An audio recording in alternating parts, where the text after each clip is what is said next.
Hello friends.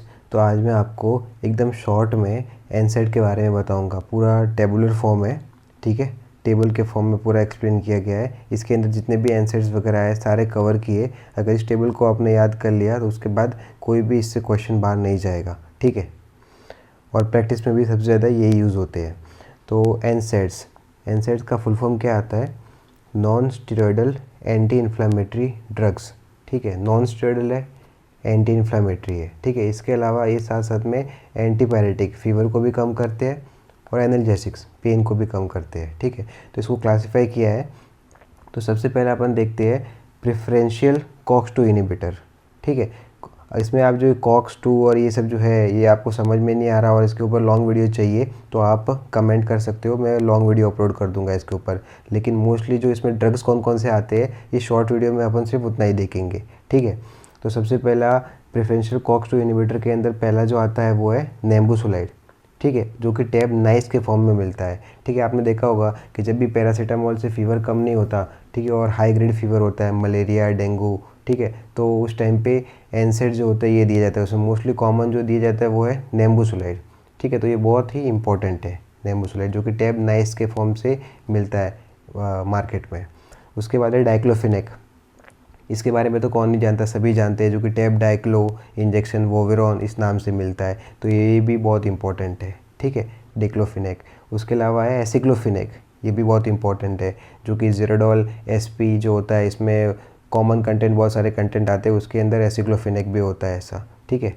तो ये भी बहुत इंपॉर्टेंट है। उसके अलावा मेलोक्सिकैम और इटोडोलेक, ठीक है। तो ये किसके अंदर आते हैं? प्रेफरेंशियल कॉक्स-2 इनहिबिटर, ठीक है। उसके अलावा दूसरा क्या है? Selective COX-2 inhibitor.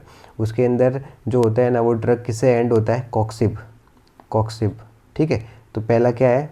सेलिकॉक्सिब, दूसरा है इटोरिकॉक्सिब और तीसरा है पेरिकॉक्सिब, ठीक है। तो जब भी कॉक्सिब आए तो समझ जाना कि वो एनसेड ग्रुप का ही है, ठीक है।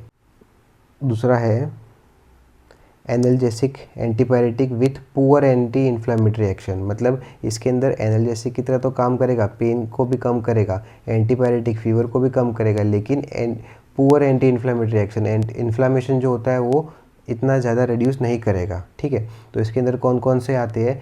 एक तो आता है पैरामिनोफिनॉल डेरिवेटिव और बेंजोक्साजोकिन डेरिवेटिव, ठीक है। तो इस पहला वाला कौन सा है? पैरामिनोफिनॉल डेरिवेटिव के अंदर आता है पैरासीटामोल, ठीक है, जो कि एसिटामिनोफेन भी बोलते हैं इसको, ठीक है। अब ये जो पैरासीटामोल है, तो जब भी आप पैरासीटामोल किसी को देते हो तो उसके लिए कंडीशन क्या होनी चाहिए? एनाल्जेसिक वो सिर्फ पेन को कम करेगा और एंटीपायरेटिक क्या करेगा? फीवर को कम करेगा, लेकिन वो इन्फ्लामेशन को कम नहीं करेगा। अगर किसी पेशेंट को इन्फ्लामेशन है तो उसके अंदर सिर्फ पैरासीटामोल नहीं देना है, उसके अलावा दूसरे जो एसिक्लोफिनेक, डाइक्लोफिनेक ये है इसके साथ में कंबाइन करके देना है, जो कि ज़ेरोडोल एसपी वगैरह करके ऐसा आता है, ठीक है, मार्केट में। उसके अलावा है बेंजोक्साजोकिन डेरिवेटिव, जिसके अंदर आता है नेफोपाम, ठीक है।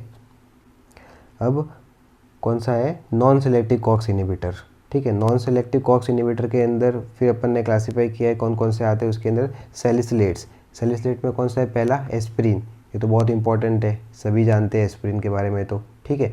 तो एस्प्रिन भी जो होता है वो टैब एस्प्रिन के नाम से भी मिलता है और जनरली टैब इकोस्प्रिन वगैरह होता है, ठीक है, उसके अंदर भी एस्प्रिन का कंटेंट आता है, ठीक है। तो आप ये जो ब्रांड नेम वगैरह है ये आप खुद से ढूंढने की कोशिश करो, ठीक है। आप बस ये जो ड्रग है मैंने यहाँ पे लिखा है, इसका जो फॉर्मूला लिखा है इसको देख लो। इसके अलावा ये कहाँ कहाँ मिलता है आपको खुद से टैबलेट देखने है, उसमें सर्च करना है, तो ऐसे ही याद हो जाएगा, ठीक है। तो सैलिसिलेट्स में कौन आया? पहला एस्प्रिन।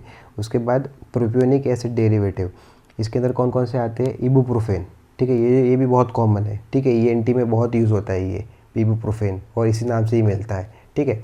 उसके अलावा दूसरा आता है नेप्रोक्सिन, ठीक है। उसके बाद कीटोप्रोफेन और फिर फ्लोरिबीप्रोफेन। देखो तो आप लास्ट में क्या आ रहा है? प्रोफेन आ रहा है, और यहाँ पे नेप्रोक्सिन में प्रोक्सेन आ रहा है, ठीक है। तो ये इससे आप याद रख सकते हो कि प्रोफेन आ रहा है लास्ट में।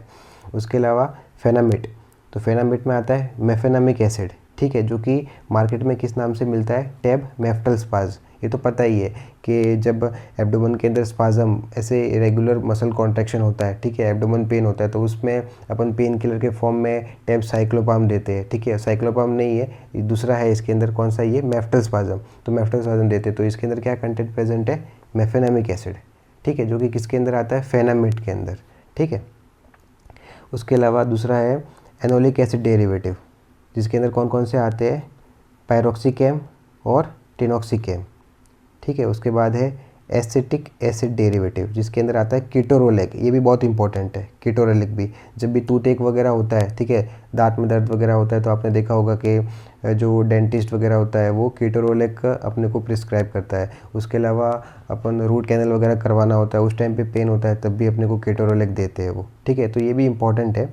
उसके अलावा एंडोमिथासिन, ये भी बहुत इंपॉर्टेंट है। और फिर है नेबुमिटॉन। ठीक है, उसके अलावा दूसरा क्लासिफिकेशन क्या है, पायराजोलिन डेरिवेटिव। पायराजोलिन डेरिवेटिव में कौन कौन से आते हैं, फिनाइल ब्यूटाजोन, ऑक्सीफेनाब्यूटाजोन और प्रोपाइलफेनामाजोन। ठीक है, तो ये जोन जोन लास्ट में आ रहा है। ठीक है, तो इससे आप याद रख सकते हो। इसमें ये जो पहले और दूसरा ये इंपॉर्टेंट है, फिनाइल ब्यूटाजोन और ऑक्सीफेनब्यूटाजोन। ठीक है।